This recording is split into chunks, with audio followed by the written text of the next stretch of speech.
Ito guys naman ang napakadami kong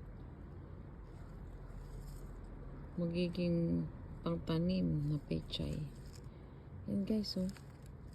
Ito po yung una kong tanim ng pechay. Pinabulaklak ko na lang po siya. Ayan. Tapos hanggang nagkabunga. Ayan. Malapit na rin po itong may hinog. Puro mga 1 linggo na lang mahigit or 2 weeks.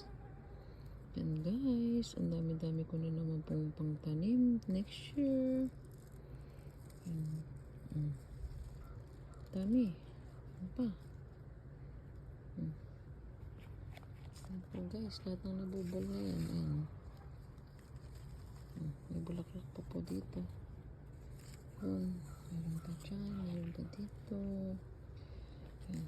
Halos lahat po niyan guys ay pechay. Okay guys. Thank you for watching.